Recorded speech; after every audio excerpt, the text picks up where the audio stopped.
औरत ने धीरे धीरे अपनी जीभ बाहर निकाली, जो कुछ ही पलों में कई मीटर लंबी हो गई।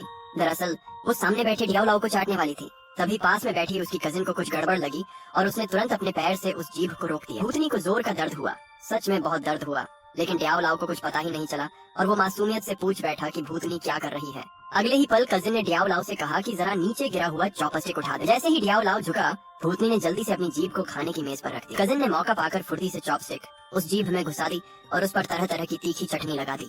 जब डियावलाओ वापस बैठा तो कजिन ने चॉपस्टिक छोड़ दी। डियावलाओ ने देखा कि भूतनी पीठ फेर कर बैठी है, तो उसने पूछा क्या वो ठीक नहीं है। कजिन ने कहा शायद उसे बस प्यास लगी है। डियावलाओ पानी लाने उठा ही था कि भूतनी ने अपनी लंबी जीभ से उसका हाथ कसकर पकड़ लिया। ये देखकर कजिन ने तुरंत डियावलाओ का हाथ पकड़ा और मौके पर रसोई का दरवाजा बंद कर दिया। भूतनी गुस्से से तिलमिला गई और अचानक रसोई में आ धमकी, दोनों को सबक सिखाने का सोचकर। लेकिन तभी डियावलाओ झुककर कुछ उठा रहा था और भूतनी की जीभ सीधा गर्म सूप के बर्तन में जाके भूतनी को जोर का दर्द हुआ।